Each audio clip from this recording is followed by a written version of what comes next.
Hey guys. What if I told you that over 50 girls vanished from a small American town in less than 2 years, and no one, not the police, not the news, not even their neighbors, lifted a finger? No Amber Alerts. No investigations. Just silence. As if they were never born. But behind that silence is a truth so dark, so deeply protected, that speaking it out loud could put a target on your back. Tonight, we're not just telling a story, we're pulling back the curtain on a system built to disappear the innocent and protect the guilty. This isn't fiction. This is what they didn't want you to find. Like the video, and subscribe if you're ready to see what you're not supposed to see. They said it was just another chemical spill.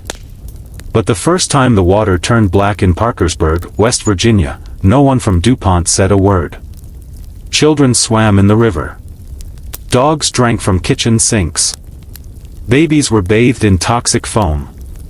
And when the birth defects began, when the tumors appeared and the livestock started dying, the silence got louder. Welcome, brother. You weren't supposed to hear this. You weren't supposed to know that one of America's wealthiest and most influential families, the DuPonts, has spent nearly 2 centuries manipulating the very building blocks of life, not to preserve it, but to dominate it. This isn't just about Teflon. It's about chemical warfare on a civilian population. It's about generational corruption, invisible poisons, and the quiet power of a dynasty that sold poison for breakfast and never once looked back. They hid behind lab coats, courtrooms, and billion-dollar donations. But the dead still speak. And their story begins here, with a name you thought was just another brand. Tonight, we uncover the darkest secrets the DuPonts hoped you'd never find. This isn't just history. It's a warning. And once you hear it, there's no going back. They never rebuilt the church. Not really. The stone walls still stand in central Illinois, half consumed by vines and time, but what happened inside, what was hidden beneath, was buried long before the fire ever touched wood. The official story is thin, the kind of sanitized half-truth fed to newspapers when the real version is too monstrous to print. They said it was faulty wiring. An accident. A short circuit in the chapel's lower level that triggered an uncontrollable blaze, trapping 47 children and 3 instructors behind iron-latched doors. They said the fire was too fast, that no one could have saved them, and that nothing more could be done. But survivors, 2 of them, tell a different story. One still speaks in fragments, often waking in the middle of the night screaming about the red window and the man with no face. The other vanished entirely just before she turned 18, leaving behind a journal filled with trembling Latin phrases and symbols not found in any modern reference. What the town never knew, what even state officials were pressured to forget, is that those children were never meant to be saved. In fact, they were chosen, each one selected from troubled homes, broken families, or orphaned under strange circumstances. The Sunday school wasn't just a place for sermons and scripture memorization. Beneath the floorboards, there existed a hidden chamber, a vaulted stone room with symbols etched into the walls, symbols that matched those found in 14th century grimoires banned by the Vatican. Eyewitnesses to the aftermath, including fire marshals and local police, described a bizarre lack of typical burn patterns. The flames hadn't spread naturally, they'd moved in spirals, as if guided. In one corner of the basement, a steel brazier was found, untouched by flame, filled with scorched bones too small to be adult. And behind the altar, buried under the rubble, lay a charred book with a title that no one would translate out loud. What really burned that day was not just wood and flesh. It was truth. And the reason no one talks about the Sunday school fire is simple: they were told not to. And those who ask too many questions, they start to disappear too. The town of Elmridge doesn't appear on most modern maps, not anymore. After the fire, after the inquiries mysteriously halted and the county records office suffered its own accidental flood, the region was slowly erased from official memory. But those who grew up nearby still remember the stench that lingered for weeks, an unnatural, chemical rot that clung to clothing, hair, even the skin. Older residents tell stories behind closed doors, whispered tales of black sedans parked outside homes at midnight, of men in suits and collar pins asking strange questions and then vanishing just as quickly. Some say the ground itself began to change after the fire, that crops failed and livestock refused to go near the charred remains of the chapel. And then there's the matter of the bell. The church bell, a massive iron relic cast in 1794, had fallen during the blaze, crashing through 2 floors into the basement.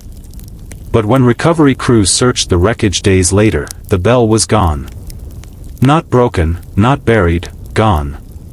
Its absence was never explained. Photos of it exist, yes, but not a single trace of it was found in the rubble.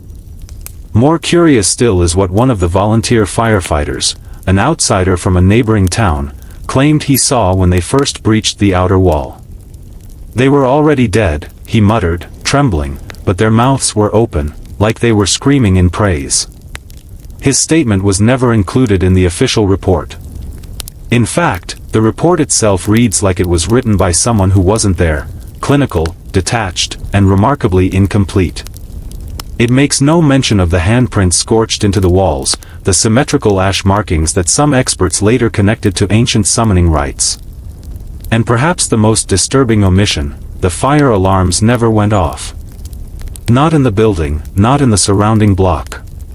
As if sound itself had been silenced for those final moments. Every door locked from the outside. Every window blackened. No smoke on the horizon until it was far too late. You begin to realize that this was not just a tragedy. It was a ritual, disguised as disaster. And the question that remains, whose ritual was it? And why are so many willing to pretend it never happened? In the weeks that followed the fire, official statements were sparse, conflicting, and deliberately vague. The county coroner's report, once public, has since vanished from archives. The lead investigator, a man named Harold Fentress, retired abruptly and moved states without notifying his department. When a local journalist, Denise Hale, pressed for answers, her front-page article was pulled hours before publication, and her credentials were quietly revoked. She later posted a brief message online: "I found something I wasn't supposed to. If anything happens to me, look in the basement of the archives." 2 days later, she was found dead in her apartment, carbon monoxide poisoning, they said. But the fire department confirmed there was no gas leak. Her case, like so many others tied to Elmridge, was closed without appeal. Still, rumors bled through the cracks. A janitor at the local high school claimed he saw 2 men in clerical garb carrying charred books out of a secured evidence locker. A construction worker admitted, after too many drinks, that the chapel had a sub-basement not listed on any floor plan, sealed behind a wall that felt warm to the touch even weeks after the fire. What little documentation survived points to an older history buried deep beneath Elmridge. Long before the Sunday school was built. In the 1800s, that land had been home to a sect known only as the Watchers of the Hourglass, a splinter group from an unknown European mystic order. They believed time itself could be manipulated through sacrificial rites conducted at equinox thresholds. Coincidence? Perhaps. But a 19th-century journal found in a decaying farmhouse 2 miles from the site describes a chapel of children's flames, and a bell that, once silenced, would awaken the silence beneath. It's easy to dismiss folklore, until the names start matching. Until the patterns emerge. Until you realize that 47 isn't just a body count, it's a number that repeats itself across other tragedies tied to the same institutions. Fires. Collapses. Floods. Always involving young lives. Always brushed away. You begin to understand, some stories are scrubbed from the record not because they're false, but because they're true in ways the world isn't ready to face. And Elmridge was never just a town. It was a testing ground. Elmridge's silence was not born from grief, it was engineered. By the time national reporters caught wind of the fire, they were already too late. Local officials, under pressure from unidentified federal advisors, claimed the incident was a tragic accident caused by faulty wiring. But the building had passed inspection only 3 weeks prior, signed off by a technician whose name does not appear in any licensing registry. Parents who demanded autopsies for their children were stonewalled. Some were paid off. Others disappeared. One mother, Joan Reddick, refused both options.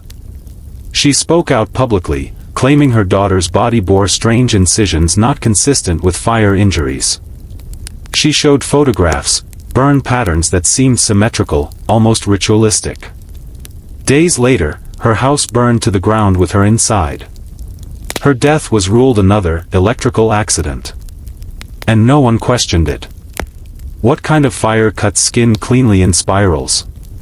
What kind of institution burns down only after locking every door from the outside? And who benefits from ensuring those questions are never answered? One theory points to an organization known internally as the Chamber of Thresholds, a clandestine branch of an already controversial religious institution, whose symbols have been found etched into the scorched floorboards of Elmridge Chapel. Circles within circles. Keys within eyes. And the phrase, "Through the flame, the veil thins." You begin to suspect that Elmridge was not simply a site of tragedy, but a site of intentional rupture, an experiment in spiritual combustion. Why 47? Why children? Because their minds were unformed, pure, malleable. And if someone believed that certain energies required innocent vessels, then 47 souls wasn't a loss. It was a transaction. But no records exist. Every photograph destroyed. Every statement redacted. And those who try to speak, vanish into a fog of forgotten names. This is why no one talks about the Sunday school fire. Not because they don't care. But because somewhere, someone decided we shouldn't be allowed to remember. Comment below, I remember what they burned. Write it twice. Say it out loud. Because truth doesn't vanish, it waits. The deeper you go, the more the smoke starts to feel intentional. Not the smoke from the fire that claimed 47 children, but the smoke that obscures truth, that clouds records, that dulls memory until all that remains are whispers in empty pews. Look closely at the timeline and you'll find too many coincidences to be ignored. The fire occurred just 3 days after a classified federal transport convoy passed through Elmridge, an event never reported in local news, but confirmed by declassified Department of Defense travel logs from 1971. What were they transporting? Why did they stop near the chapel's coordinates? And why were 2 agents from an experimental psychological division registered at the only hotel in town that same night? You've probably never heard of Project Isaiah. That's not by accident. Buried deeper than MKUltra, it was a fringe research directive exploring religious architecture as potential catalysts for cognitive rupture, using sacred spaces to break the human mind, to fracture reality itself. According to documents obtained under duress by a whistleblower known only as K, Elmridge Chapel had been flagged in 1966 for possessing unique harmonic anomalies in its construction. That's government speak for something older, something unexplainable. The chapel had no original blueprints, no founding records, and yet it stood on stone foundations traced back to a pre-colonial site believed to host indigenous rituals involving fire, purification, and threshold walking. Ask yourself, was it a coincidence that the chapel's steeple rang precisely at 3:33 p.m., the moment the fire began, even though no one was in the bell tower? Was it a malfunction, or a signal? Survivors, those few who made it out, speak in fragments. One boy, now a man institutionalized for 40 years, only says one phrase when asked about the fire: the door opened, and something stepped through. He draws it repeatedly in crayon, a tall figure made of smoke and light, holding a key in its mouth and a candle in its chest. We call these people delusional. But what if they were witnesses? What if that door, whatever it was, required 47 flames to unlock? The kind of flame that feeds not on wood, but on faith, memory, and blood. Elmridge wasn't a failure of the system. It was the system. The charred remains of the Sunday school building were cleared within weeks. No public memorial was ever erected. No names etched in stone. Just a quick insurance settlement, a few muted obituaries, and an archived headline in the local paper that read more like a clerical error than a tragedy. Fire claims 47 in Sunday school accident. Accident. A word that bleeds innocence where there was orchestration. Because as soon as the ashes cooled, the land was quietly sold.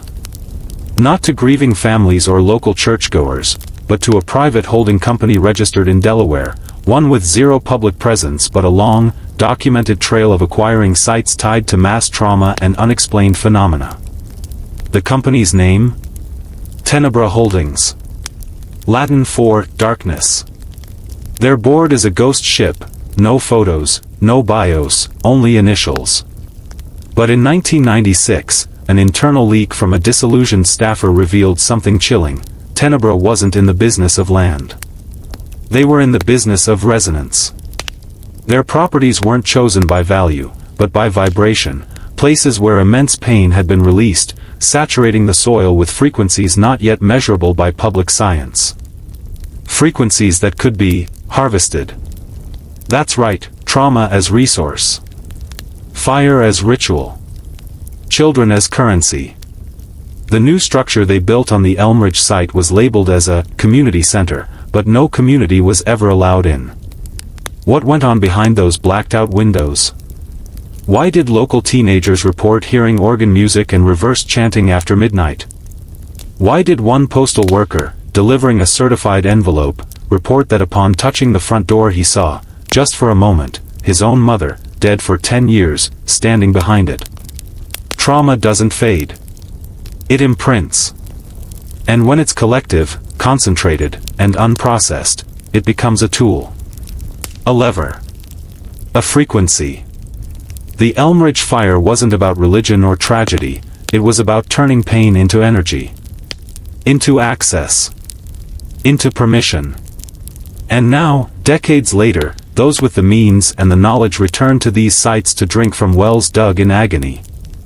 It's not a conspiracy theory when the same patterns appear across the country: forgotten fires, vanished children, unexplainable architectural ruins bought by faceless corporations. There's a word they whisper in black-letter documents, buried beneath 7 layers of clearance: threnody. A dirge. A song of mourning. But in this case, it's also an activation code. The word threnody was first encountered not in poetry or musicology, but in an unclassified NSA audio forensics report dated 1973. The tape in question had been recovered from an abandoned Cold War listening station in northern Maine, one that hadn't been in operation since 1959. For 14 years it sat untouched, its reels collecting dust, until an intern archiving Cold War relics accidentally restored the device and heard it, a low, dirge-like chant, played backwards, over the static of shortwave frequencies. At first, analysts dismissed it as interference. But when reversed, the audio revealed something horrifying. A child's voice, calmly and rhythmically reciting names. 47 names. The same names as those listed in the archived records of the Elmridge Sunday School fire. But this wasn't the only anomaly. A secondary whisper overlays the chant, older, deeper, and in a language unrecognized by linguists but matching the cadence of Proto-Etruscan ritual speech. The conclusion?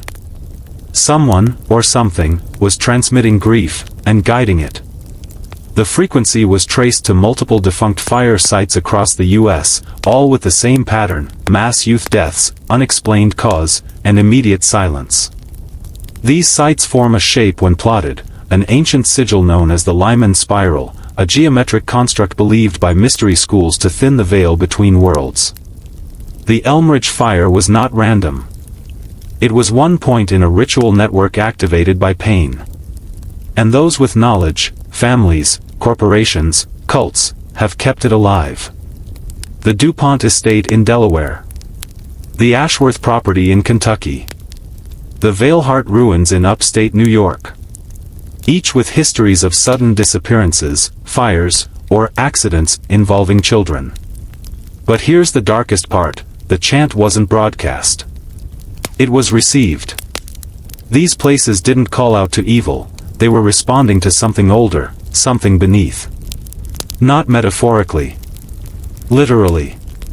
Deep Earth sonic probes in 2001 picked up unexplained harmonic structures beneath certain trauma sites. Structures not made of stone or metal, but something else. Organic. Rhythmic.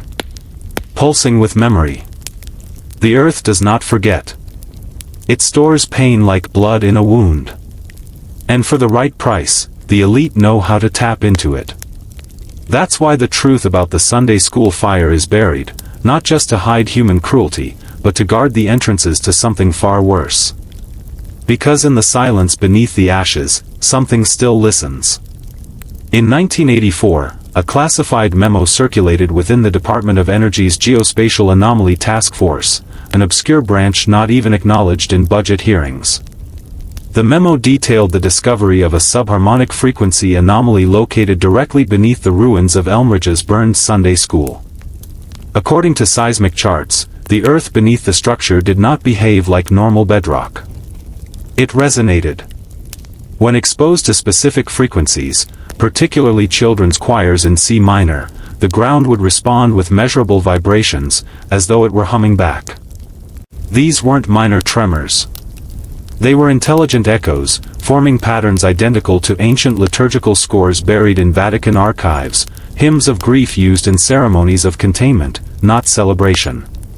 The memo concluded with a chilling line, redacted but later recovered through a FOIA request: Site 47 is a resonance anchor. Do not allow civilian access. Do not permit further excavation. Do not engage the soil. You see, the ground at Elmridge is not just scorched, it's charged. It holds memory, emotion, and something else we don't yet have language for. Survivors, those few who were pulled from the fire's edge, have all described the same thing, a feeling, not of heat, but of drowning in voices. Not screams, but whispers. Stories not their own. The past unspooling around them like a reel of cursed film. One girl, now institutionalized for over 40 years, still draws the same image every day, figures in robes, not rescuing, but watching. Watching the flames consume her friends while holding strange instruments made of bone and brass. And behind them, always the same figure. Faceless. Tall. Arms outstretched as though conducting an orchestra of fire and grief. Researchers dubbed this the Ashmaster apparition, but no folklore database could match it. Except one. An obscure Appalachian grimoire collected by a traveling folklorist in 1892 contains a sketch eerily similar to the child's drawing, captioned simply, "He who feeds on soot and sorrow." He is not legend. He is pattern. Wherever grief is ritualized, he appears, especially in controlled burns involving children. That is why this fire, this sacrifice, was never officially investigated. Because someone knew the pattern had been completed. Someone knew what had been summoned. In 1993, nearly a decade after the Sunday school fire, an anonymous package arrived at a local radio station in Lexington, Kentucky. Inside was a charred cassette tape, an unmarked envelope filled with human hair, and a folded note written in Old German script that translated loosely to, "Their ashes sing in octaves we no longer hear." The radio technician who first played the tape, on air, no less, described the sound not as music, but as a presence. Frequencies beneath perception, low enough to make the chest vibrate and the room feel watched. Within 24 hours, 3 station employees resigned. One would later confess in a psychiatric interview that he began seeing children in the corners of his home, black-eyed, standing still, mouthing hymns that weren't in any earthly language. Analysis of the tape revealed a recording taken from within the Elmridge ruins, most likely within days of the fire. You can hear wind, soot crackling, and something else. Voices. Not screaming, reciting. As if the children were chanting something together in perfect rhythm, even as the fire consumed them. The audio ends with a sharp, metallic tone, like a bell, but reversed, followed by a final, whispered phrase, "The soot remembers." After the broadcast, strange phenomena spiked across the region: animal mutilations, missing time reports, even mass blackouts with no traceable cause. A retired fire chief from the neighboring town sent a letter to the station the following week. In it, he revealed that the blaze at the Sunday school was unlike anything he'd seen in his 42-year career. Flames burned blue and white, danced against the wind, and consumed brick faster than wood. But the most terrifying detail? Not a single child was found in their expected seat. Every body recovered was discovered facing the same direction, toward the back wall, where a cross once hung. The cross had melted, twisted like wax, and embedded itself halfway into the floor. Underneath, investigators found a small iron plaque, long buried beneath linoleum. 4 words, etched in Latin: Fiat Tenebri, Lux Mori. Let there be darkness, light has died.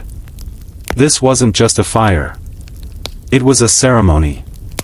And now, piece by piece, we're reconstructing it, uncovering a ritual the state was never meant to expose. Ask yourself, who arranged the children that way? Who placed the plaque? And why did no official investigation ever reach the public? In 2002, a former insurance claims investigator named Harold Corman came forward with a statement that was quickly buried and then retracted under threat of litigation. But not before a local archivist preserved it. Corman had been assigned to review the Elmridge Fire's insurance claims shortly after the tragedy, as whispers of arson began to circulate. What he found disturbed him more than any fraud case he'd ever handled. The Sunday school building had been insured for exactly $1.47 million, just 2 weeks before the fire. Odd? Yes. But what made it worse was who signed the paperwork. Not the head pastor, not the diocesan accountant, but a man listed only as Benjamin Avail, a name with no affiliation to the church, no paper trail in the state, and no address on file.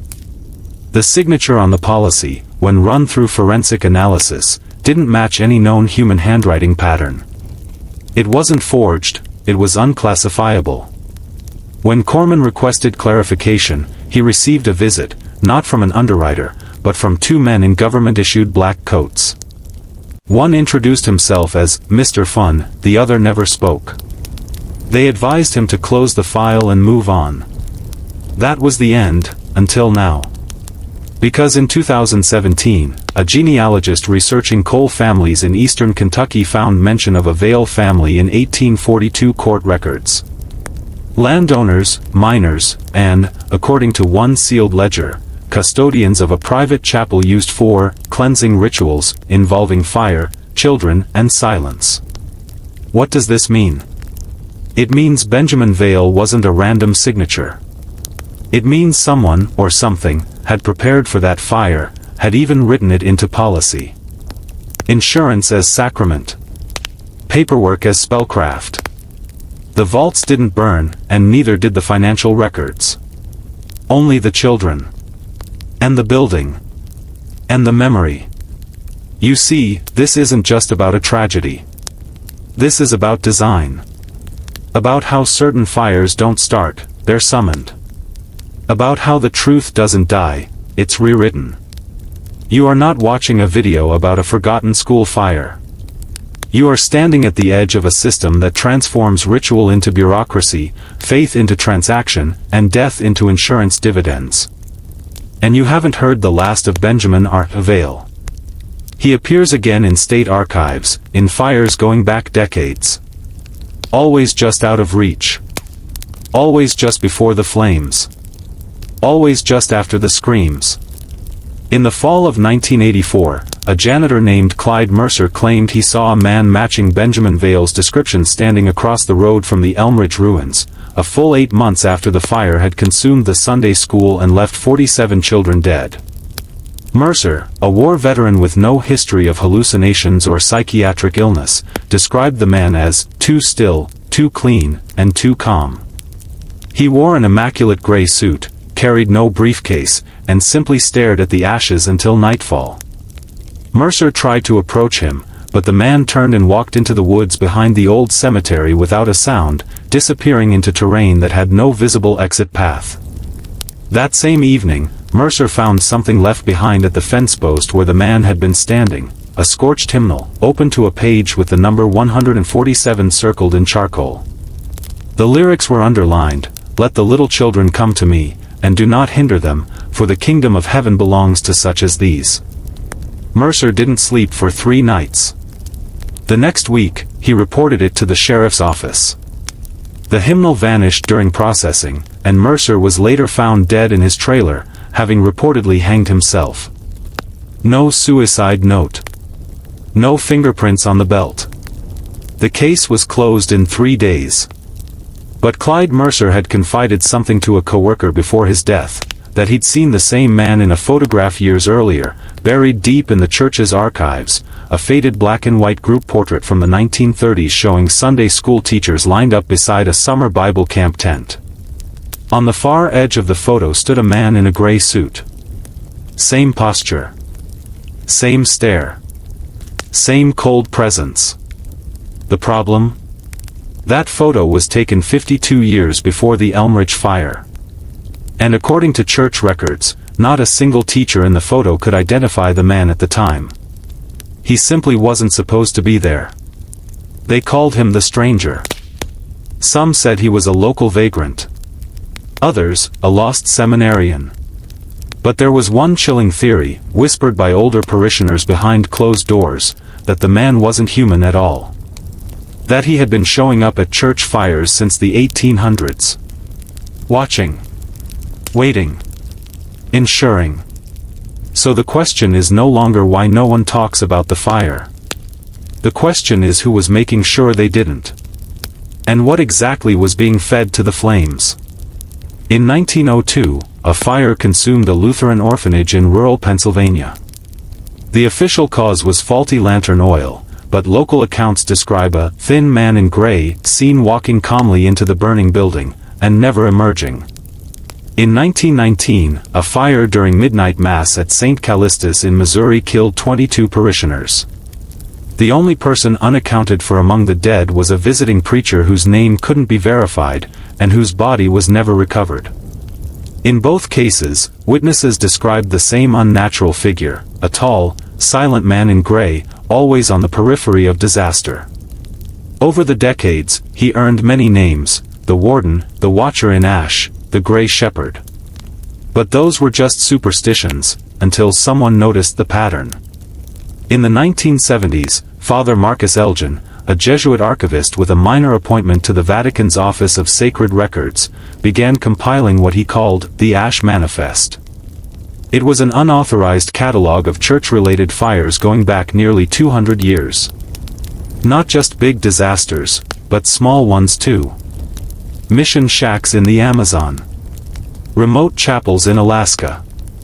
Every one had something in common: a small cluster of missing persons, mostly children or young adults. And somewhere, buried in a report or a side note, a man described in nearly identical terms. The gray suit. The glassy stare. The vanishing act. Father Elgin presented his findings in a private letter to his superior. 2 weeks later, he was defrocked for intellectual misconduct and involuntarily committed to a Jesuit care facility in northern Italy. His manifesto was never officially published. But a microfilm copy of his notes, page after page of handwritten connections, resurfaced years later in a university archive mislabeled as shipping manifests. It contained 117 fires, 341 missing people, and one consistent annotation in the margin: he was there. Not a man. Not a suspect. Just he. Singular. Unnamed. And always close when flames took children. Could it be a myth? Mass hysteria? Some strange morphing of grief and guilt over tragedy? Maybe. But here's what you can't ignore. When Father Elgin was interviewed in 1993, near the end of his life, he was asked what he believed he truly was. He didn't hesitate. "He's the collector," Elgin said. "He comes for souls that were promised. And he only collects when the church has failed to protect them. By the early 2000s, the phrase, the collector, had become a whispered term among a few fringe researchers, paranormal archivists, rogue priests, even retired fire marshals, who had independently stumbled upon patterns that matched Father Elgin's Ash Manifest. One such man was Franklin Devane, a former Chicago arson investigator turned conspiracy journalist. Devane had spent nearly 2 decades analyzing so-called accidental fires at religious institutions across the Midwest, and what disturbed him wasn't what he found, it was what he didn't. Dozens of cases had vanished from public record. Building inspection reports lost. Death certificates redacted. Emergency call logs wiped from municipal servers. One particular case haunted him, the 1998 fire at St. Elizabeth's Home for Girls in Jefferson County, Kentucky. The blaze killed 12 orphaned girls and 2 nuns. The official report cited faulty electrical wiring in the attic. But Devane discovered something chilling buried in a court archive, a sealed affidavit from a former maintenance worker who claimed he had seen a man in a gray coat leaving the back door of the building minutes before the fire was reported. He described the man's face as featureless, like melted wax. His testimony was dismissed, and the man disappeared 3 weeks later. When Devane published his findings online in 2004, the article was taken down within 24 hours, and his hosting account was terminated. Shortly after, he reported being followed by unmarked vehicles, his home broken into with nothing stolen, and eventually, he was hospitalized after a car accident he believed was a deliberate hit. Before his death in 2009, Devane mailed a USB drive to a friend, marked only with the words, "The Burned Ones." On it were scans of all the documents he had collected, photos of scorched classrooms, maps showing a geographic pattern of fires converging across state lines, and one hand-drawn sketch copied from multiple witness descriptions, a man with no eyes, just sunken hollows, standing where the light bends unnaturally. At the center of the file was Devane's theory, typed in bold, "These fires are not random. They are harvests.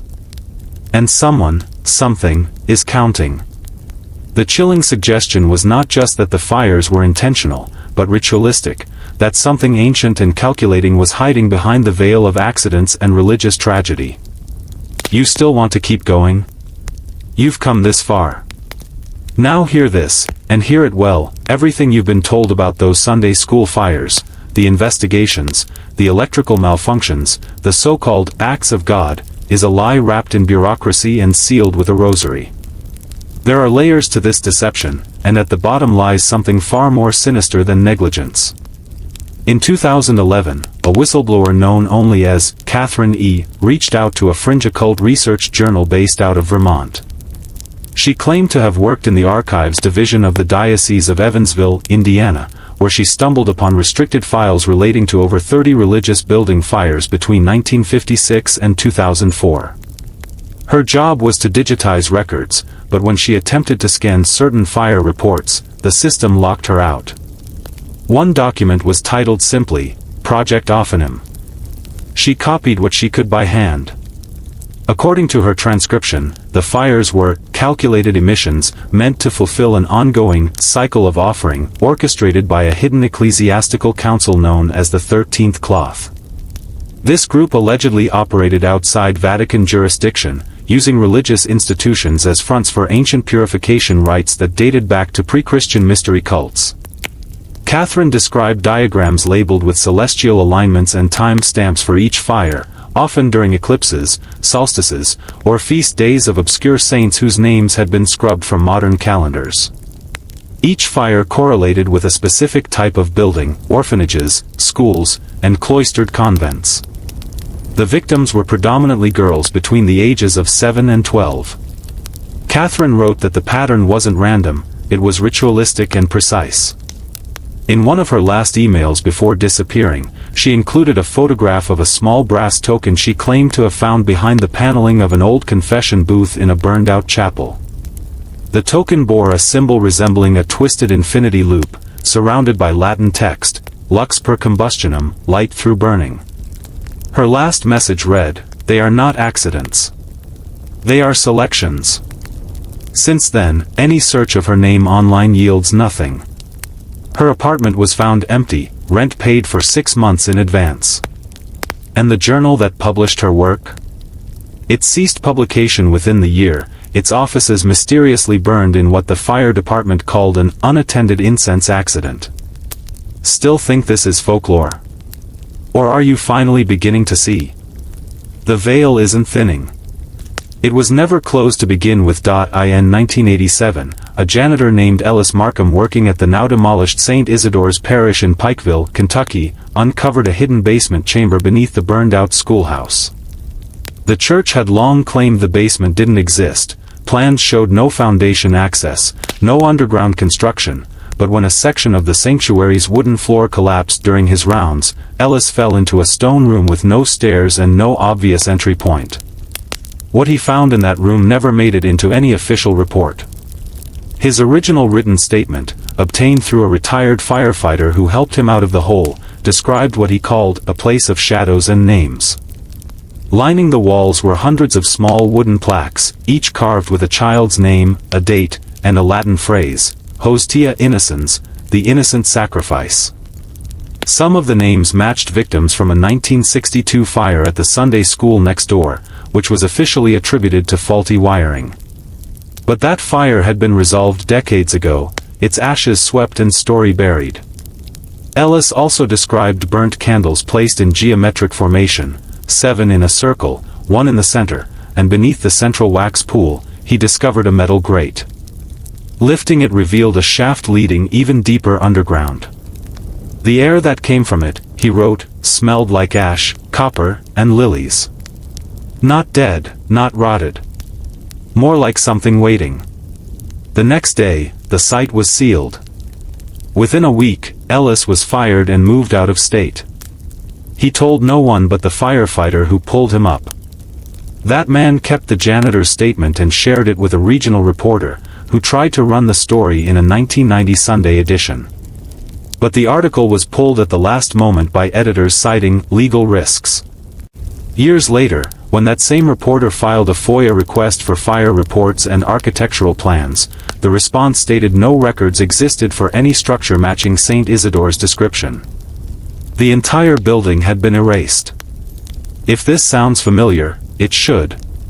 This is how the machinery works: fire as erasure, as ritual, as control.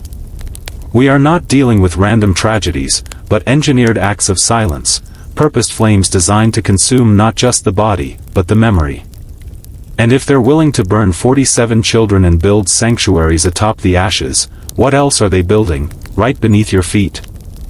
When investigators finally gained access to diocesan records in the early 2000s, thanks only to a whistleblower priest dying of cancer, they found something buried in a file labeled Obscura Parochia 1962. It wasn't written in English. It wasn't meant to be read. It was a series of diagrams, dates, and codes referencing an internal ecclesiastical project known only by initials, SRAPH, Sanctified Extraction and Ritual Anamnesis for Purified Hostia. And at the center of those diagrams was one name repeated again and again in red: St. Isidore. Not as a parish. Not as a school. But as a site. A geographic node in what appeared to be a larger design of ritual architecture stretching from eastern Kentucky to northern Ohio. Every location marked on that map had one thing in common: fires. Fires that destroyed records, erased names, and, in many cases, took the lives of children under the church's care. What the records implied, but never directly stated, was a pattern of calculated sacrifice, burning synchronized with ecclesiastical holidays, solstices, or Marian feasts. One diagram placed the 1962 Sunday school fire precisely 33.3 days after a Vatican decree that was never made public. Another showed how the layout of St. Isidore's grounds, chapel, rectory, and school, mimicked the alchemical symbol for calcination, the first step in spiritual purification through fire. These weren't random deaths. These were stages of something older, something borrowed from the bones of older religions and repackaged under the white robes of institutional holiness. You think the church fears demons? They don't. They catalog them, name them, channel them through liturgy dressed in incense and Latin. That's the dark genius of it, rituals dressed as rites, horror disguised as holiness. The fire at St. Isidore wasn't a tragedy, it was a threshold. 47 children, most under age 10, locked in a Sunday school classroom with barred windows and a door that had been accidentally blocked by stored furniture. The fire inspector's notes were destroyed. The janitor disappeared. The priest was reassigned and later died in a one-car crash ruled accidental despite witnesses hearing a second vehicle that was never identified.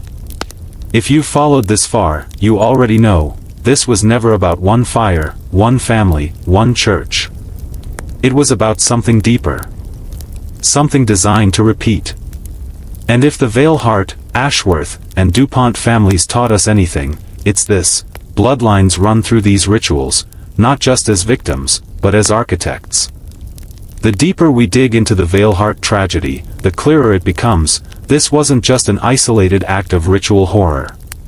It was a signature. A calling card passed down through generations of silence and smoke. The fire itself? It burned hotter than it should have. Witnesses said the flames moved unnaturally fast, consuming brick and steel like paper. Firefighters who arrived on scene reported a smell that wasn't wood or flesh, something acrid and ancient, like sulfur mixed with lavender and decay.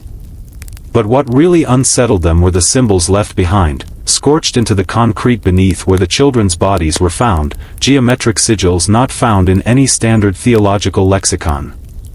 These weren't random scorch marks. They were deliberate, precise, and recurring. The same symbols had appeared on the foundations of a burned orphanage in Toledo in 1943, and again at the ruins of a Catholic mission in Appalachia that was torched in 1911. Do you see the pattern yet?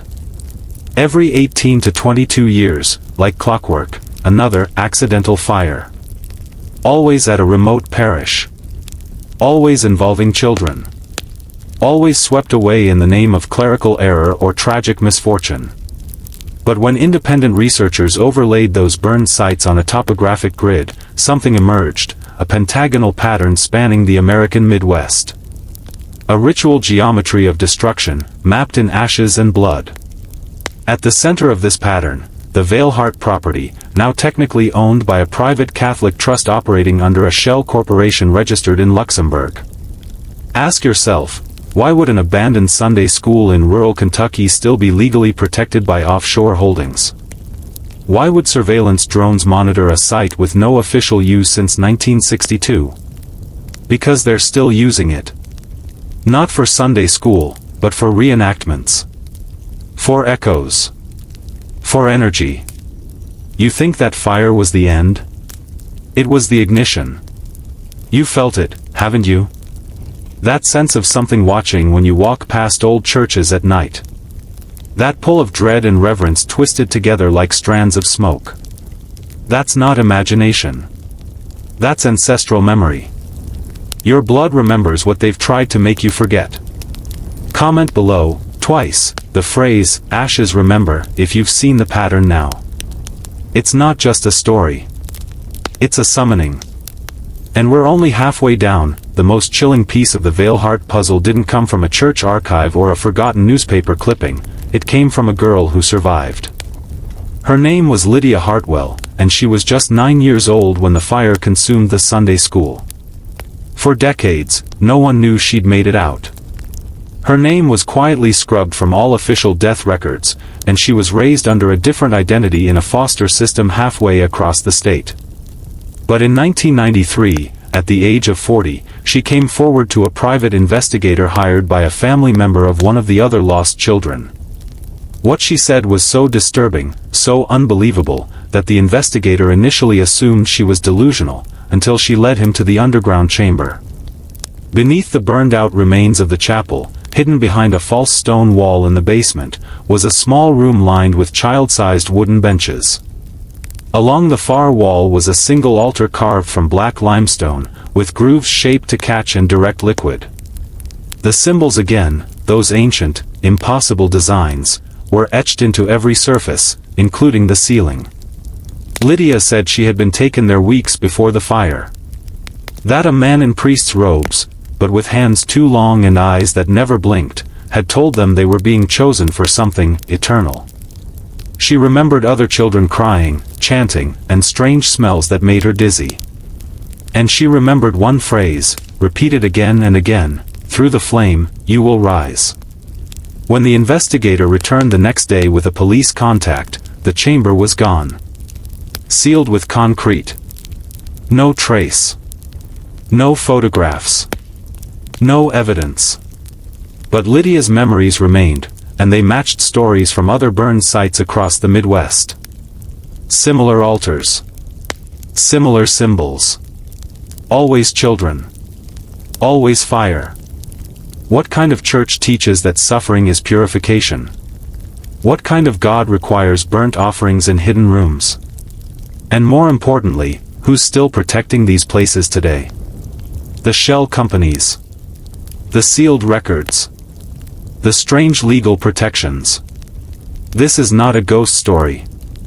This is infrastructure. Ritual embedded into law, faith, and architecture. You were never meant to hear Lydia's story. But now that you have, you'll see the signs everywhere. Just look at the floor of any old cathedral. Look at the patterns in the stained glass. They've been hiding it in plain sight. Because they believe the ritual never ended, it just moved underground. The records from the Vailhart region were suspiciously consistent in one detail: every fire, every vanishing, every unexplained tragedy was always followed by an insurance payout. Not just to the church or the associated school buildings, but often to private trusts, shell foundations with no clear beneficiaries. In 1971, after the accidental gas explosion that leveled the rebuilt Sunday school, yes, it was reconstructed and again mysteriously destroyed, an insurance policy paid out $3.2 million to a holding company registered to a Delaware address.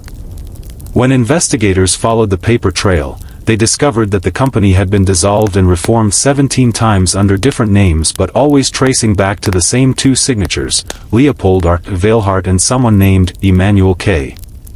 No social security number. No date of birth. Just that letter K.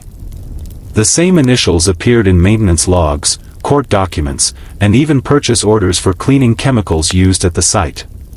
That's when one brave IRS agent, buried in the middle of a 1984 audit, noticed something else. The Vailhart family hadn't paid property tax on the Sunday school site since 1949. When he pushed for clarification, the record simply vanished from the county archive. Not redacted, erased. As if the building never existed. As if the fire that killed 47 children was a dream you couldn't prove. And when that same IRS agent attempted to publish his findings in an internal report, he was placed on indefinite leave. Diagnosed with paranoid delusional disorder by a government psychologist, forcibly retired, and then, 3 months later, found dead in a motel room outside Louisville. The cause? Officially, carbon monoxide poisoning due to faulty heater. Unofficially, his motel room had no heater. This is how they do it. They don't hide the truth, they erase the records of anyone who finds it. You don't get to ask questions about 50 missing girls when the town library burned down in 1967, and the local newspaper archived everything on site.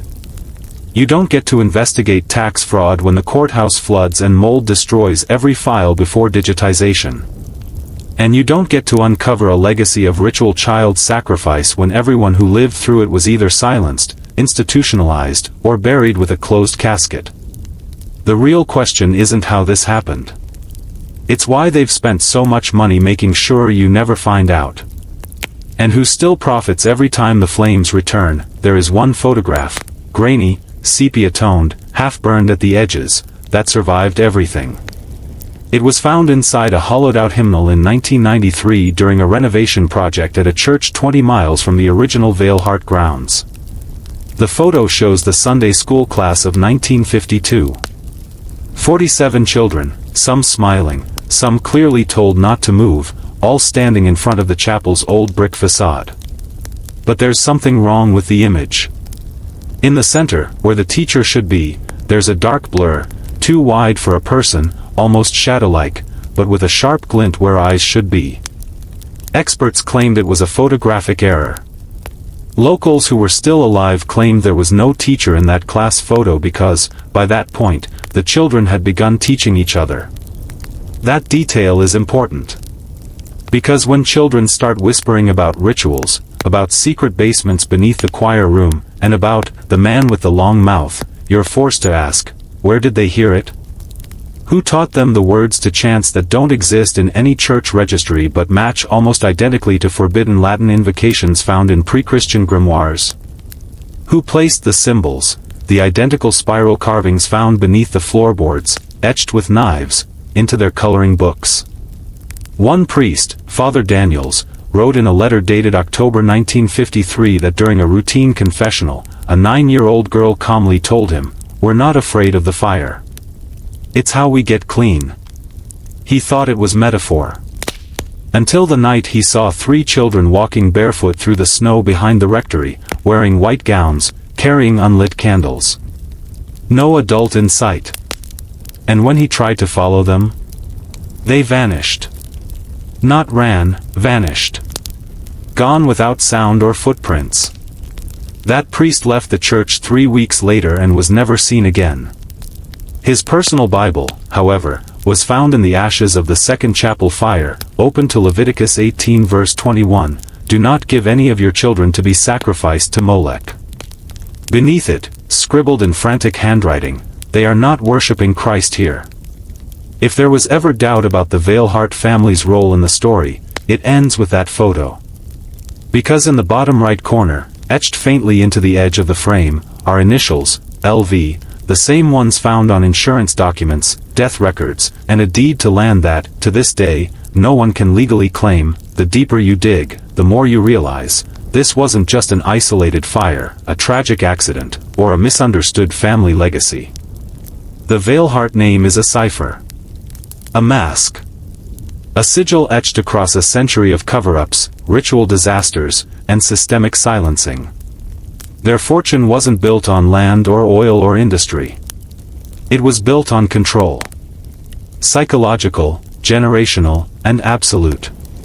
The Veilharts didn't just own the Sunday school building. They owned the entire township. The fire department, the coroner's office, the newspaper printing press. Even the seminary that trained the local clergy operated under a trust that, when traced back, led to a shell corporation registered in 1912, its board consisting of 3 names, Lucas Veilhart, Miriam Veilhart, and Reverend W. Elroy Fisk. Fisk disappeared in 1949. The coroner at the time ruled it death by exposure, even though his body was never recovered. But that same year, construction began on the new Sunday school wing. The one where the fire would eventually break out. You see, control isn't about being seen. It's about embedding yourself so deep into the bones of a place that your presence becomes invisible. The Veilharts mastered this. And they passed it on, not just through blood, but through belief. Oral teachings. Selective inheritance. Secret agreements made under candlelight in lodges and sanctuaries long since boarded up. And those 47 children who died in the blaze? Only 14 were ever identified. The others? Paperwork vanished. School records falsified. Parents silenced with payouts or threats. One family tried to sue. They moved to Tennessee, filed suit in 1954, and within 6 months, both parents were dead in an apparent murder-suicide. Their surviving son, 6 years old at the time, was adopted by a distant cousin from Kentucky. That cousin's name? Emery Veilhart. You don't come across patterns like this by accident. You stumble into them like landmines, each one threatening to erase the last person who dared to question them. The tragedy at the Sunday school wasn't the beginning, it was the midpoint. A punctuation mark in a sentence written in ash and blood. But ask yourself, if so much of this was hidden, if the bodies disappeared, and the paper trail evaporated, why does the land still feel wrong when you stand there? Why does every attempt to rebuild it end in bankruptcy, death, or sudden illness? What exactly was sealed beneath the floor of the south hallway, and who put it there? By now, you must understand, this wasn't just a story about children. It was about power. The kind of power that doesn't parade itself in front of cameras or election stages. The kind that moves in silence, builds networks in shadows, and thrives off systems designed to never be questioned. One of the most chilling discoveries we made came not from a police report, not from a missing persons file, but from a ledger recovered in a fire-damaged storage unit just outside Lexington. This ledger, wrapped in oilskin and tucked inside a hollowed-out hymnal, listed only 3 columns: date, cargo, and clearance code. Over a span of 14 years, the word cargo appeared 72 times, each with a corresponding clearance code beginning with SS and ending in -47. In nearly every entry, the cargo disappeared on a Sunday, near either a church, a shelter, or a known state orphanage. When cross-referenced with the database of unsolved disappearances, 50 of those entries matched missing girls. The exact number this story began with. But the worst part? These codes didn't match any known police system, DHS filing, or FBI case ID. They were internal designations, belonging to a group so buried in bureaucracy that it no longer answered to oversight. The name surfaced once, Section St. 47. A supposed subdivision of a Cold War-era domestic intelligence task force that was shut down in 1991, or so we were told. But the survivors? The ones who managed to crawl back into the light? They all said the same thing, they called themselves saints, but they prayed to something older. Some claimed to remember altars, strange chants in dead languages, the smell of copper and incense. Others remembered only flickering lights, being drugged, and the sound of metal doors closing. But they all remembered the symbol, an eye bleeding from the bottom, carved into walls, uniforms, and once, into a girl's back. Section St. 47 wasn't just a code. It was a cult masquerading as a state operation. And the Sunday school fire wasn't an accident. It was an offering. One meant to erase 47 testimonies before they could ever be spoken. One meant to seal a chapter and start another. You still think this is coincidence? Good. That's exactly what they want. The deeper we dug into Section St. 47, the more the lines blurred between intelligence operations and ancient ritual. This wasn't surveillance or interrogation. This was blood-based theology hidden behind the veil of state secrecy. In the weeks following the Sunday school fire, officials from at least 4 federal agencies arrived in the area, not to investigate, but to contain. Witnesses were quietly relocated, medical examiners were replaced mid-autopsy, and entire families were offered permanent housing out of state under the pretense of trauma relocation. One mother, who had lost twin daughters in the fire, later wrote in a sealed affidavit that she had been given $72,000 in untraceable bearer bonds, one-way tickets to Oregon, and an ultimatum: never speak of her children again. This wasn't hush money. It was a silencing ritual. A calculated purge of memory. In parallel, construction began on a sprawling new highway system that cut directly through the ruins of the church. Within 6 months, the entire structure was bulldozed, paved over, and listed as non-existent in state records. But beneath the concrete, under what became Exit 237 on Interstate 65, the foundation stones of the church remain, untouched, unbroken, sealed like a tomb. And from those who have gone down there illegally since, strange things are reported. EMF anomalies. Animal carcasses laid in perfect circles. One trespasser described a low hum that never stopped, vibrating in his chest long after he escaped. He said it felt like being prayed to, by something that wasn't God. These weren't remnants of a fire. They were echoes of something that had never left. Survivors who escaped Section St. 47's reach described dreams shared across state lines, visions of a black-eyed figure watching from firelit pews, always whispering the same phrase: "We feed the flame so the darkness does not rise." But here's the truth: The flame was never for protection. It was for concealment. The darkness was already inside. Inside the agency. Inside the congregation. Inside the system you were taught to trust. They didn't just want obedience. They wanted devotion. Absolute, unquestioning, sacrificial. And when children began to speak out, when they remembered too much, when their drawings matched ancient sigils, that's when the fire was set. This was never about faith. It was about feeding something that demands innocence, as currency. In the days following the third public disappearance, the town's silence deepened into a kind of collective paralysis. Whispers turned into rumors, rumors into fear, and fear into retreat. No one walked alone anymore. Children were kept indoors. Church attendance plummeted, and even the local constable stopped patrolling after sundown. But inside the walls of the Veilhard estate, something far more elaborate was unfolding.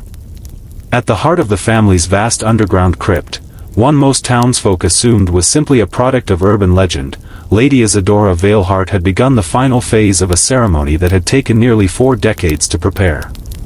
For those still paying attention, pieces had always been there, the family's obsession with bloodlines, their reclusive nature, and the strange symbols carved into the lintels of their estate's doors. What no one outside the family knew was that the Veilhards believed themselves descendants of a forgotten priesthood, one tasked with safeguarding the secret of corporeal transmutation, an alchemical process that required the union of willing sacrifice and ancient flesh. The missing townspeople were never random. Each had been chosen for specific traits, voice pitch, birthdate alignment, even rare genetic markers.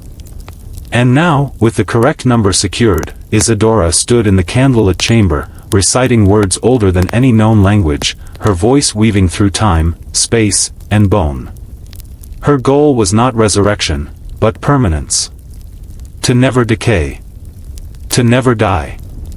To ascend beyond the mortal coil and rule not as a ghost, but as an eternal force. What followed in the crypt was both magnificent and monstrous.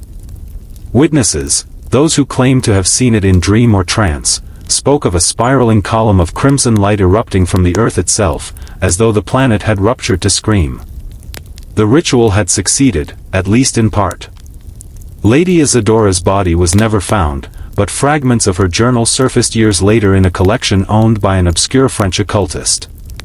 They were written in a language resembling medieval Latin but with inflections that scholars could not place. The pages described the experience of feeling her bones melt and reassemble, her blood turn black with memory, her senses folding into a singular awareness. She became something else, something with no name. But ascension comes at a cost. And that cost echoed out into the soil of the land itself. Livestock birthed stillborn. Wells turned foul. Nightmares spread like plague. Some said they could still hear her voice in the wind, others claimed she walked through their dreams, pale and whispering. The Veilhard estate, once grand, began to rot from the inside, walls weeping a black resin, windows refusing to reflect. Those who tried to burn it found the flames died at the threshold. Whatever had been done beneath those stones, it would not be undone. The town's decline was slow but absolute. In the decades after the Veilhard vanishing, birth rates dropped by half. Crime rose. Suicides tripled. Something had settled over the place, an invisible weight, a pressure in the air. Churches were abandoned, and wild animals grew unafraid of humans. The few who remembered the old stories begged their children to leave. Some did. Most didn't. And those who stayed began to speak less, sleep less, and dream more. They called it the gray sickness. Doctors came and went, offering explanations ranging from contaminated soil to mass hysteria. None stayed long. One psychologist from New Haven lasted 6 weeks before fleeing in the night, scribbling in his journal, "There are voices beneath the floor." To this day, census records show a town that technically still exists but with no active phone lines, no schools, and no mail delivery. GPS data grows unreliable within 5 miles of its border. What began with silence ended in erasure. And still, beneath the cracked earth, the crypt remains sealed. Not forgotten. Just waiting, but this story, like most that are true, doesn't end cleanly. Decades later, in 1997, a team of amateur paranormal investigators entered the town with night vision cameras and digital recorders. They never released their footage publicly, but fragments leaked onto dark web forums, muffled screaming, electronic interference, and at one point, a silhouette that blinked in and out of existence. One member of the team, identified only as Rook, posted a detailed account before vanishing from all online activity.